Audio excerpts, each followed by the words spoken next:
চলতে ফিরতে একটি সূরা বেশি বেশি পড়ুন, রিজিক আপনার কাছে এসে ধরা দিবে। রিজিকের জন্য আপনাকে ছুটতে হবে না।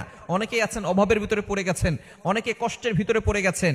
অভাব এমন একটা জিনিস, এই দারিদ্রতা একজন মানুষকে কিন্তু শয়তানের ধোকায় ফেলে দিয়ে সে আস্তে আস্তে ঈমান থেকে দূরে সরে যায়। এজন্য সবসময় আল্লাহর কাছে দোয়া করবেন, আল্লাহ আমাকে এমন দারিদ্রতা দিও না যে দারিদ্রতার কারণে আমার ঈমানের উপরে আসর পরে, ঈমানের উপরে ঘাটতি চলে আসে। এজন্য সবসময় আল্লাহর কাছে দোয়া করবেন যাতে করে আপনি হালালভাবে সঠিকভাবে আপনি ইনকাম করতে পারেন।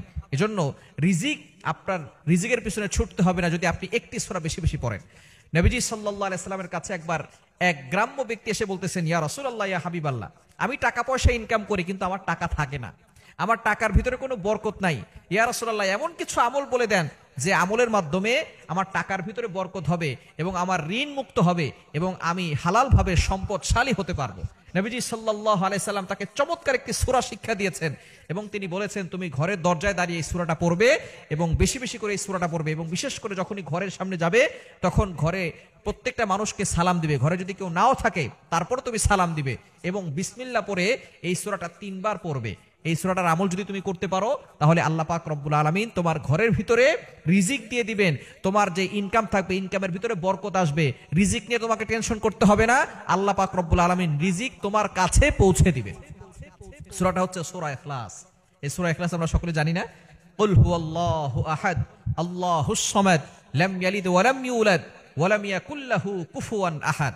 এই সাহাবী কিছুদিন আমল করলেন, তিনি যেখানেই যান সেখানে সূরা ফাতিহা, সূরা ইখলাস পড়া শুরু করেছেন এবং ঘরের দরজায় দাঁড়িয়ে যখনই তিনি ঘরে যান বিসমিল্লাহ পড়ে সূরা ইখলাস 3 বার পড়েন।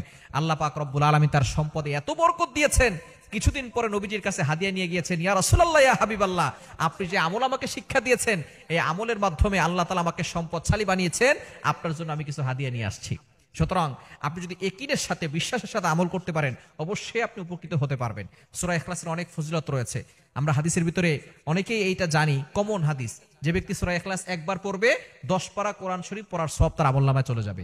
3 বার পড়লে এই কোরআন শরীফ এক খতম করলে যে সওয়াব হয় সেই সওয়াব তার আমলনামায় চলে যাবে। সুতরাং সূরা ইখলাসের অনেক ফজিলত রয়েছে এবং ওমর রাদিয়াল্লাহু আনহু জানিয়েছেন, নবী সাল্লাল্লাহু আলাইহি ওয়াসাল্লাম বলে দিয়েছেন, যে ব্যক্তি 10 বার সূরা ইখলাস পড়বে আল্লাহ তাআলা তার জন্য জান্নাতে একটা প্রাসাদ নির্মাণ করে দিবেন। যদি কেউ 20 বার পড়ে 2টা প্রাসাদ, 30 বার পড়লে 3টা প্রাসাদ আল্লাহ তাআলা তার জন্য জান্নাতে রেডি করে রাখবেন। এজন্য সূরা ইখলাস যত বেশি পারবেন তত বেশি পড়বেন। দুনিয়াতেও আপনি সম্পদশালী হবেন, টাকার জন্য কারো কাছে হাত পাততে হবে না, একটা কাঁচামরিচের জন্য কারো কাছে হাত পাততে হবে না। আল্লাহ তাআলা আপনার রিজিকের ব্যবস্থা করে দিবেন। রিজিকের পিছনে আপনাকে ছুটতে হবে না, রিজিক আপনার কাছে এসে ধরা দিবে এবং আখিরাতেও এই সূরা ইখলাসের মহব্বত আপনাকে জান্নাত পর্যন্ত পৌঁছে দিবে। আল্লাহ তাআলা আমাদের সকলকে এই সূরা ইখলাসের আমল বেশি বেশি করার তৌফিক দান করেন।